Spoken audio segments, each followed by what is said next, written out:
সাহাবা ইকরামরা জিজ্ঞাসা করলেন, ইয়া রাসূলুল্লাহ সাল্লাল্লাহু আলাইহি ওয়াসাল্লাম, এই দুনিয়ার আগুনই তো যথেষ্ট, দুনিয়ার আগুন দিয়েই তো জাহান্নামে জ্বালাতে পারতো, কি দরকার ছিল জাহান্নামের আগুন এত ভাগ করার?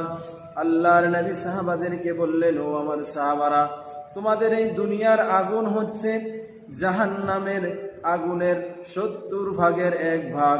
তোমাদের এই দুনিয়ার আগুন হচ্ছে জাহান্নামের 70 ভাগের 1 ভাগ হচ্ছে দুনিয়ার আগুন, আর জাহান্নামের মধ্যে 69 ভাগ আগুন রয়েছে। কত ভয়াবহ জাহান্নামের আগুন! আল্লাহর নবী আরো বললেন, এই যে তোমাদের মাঝখানে গরম এসে গিয়েছেন, যখন তোমাদের মাঝখানে অতিরিক্ত গরম আসবে, অতিরিক্ত গরম তোমরা অনুভব করবে, তখন বুঝে নিও এটা জাহান্নামের উত্তাপ্ত গরমেরই একটা অংশ।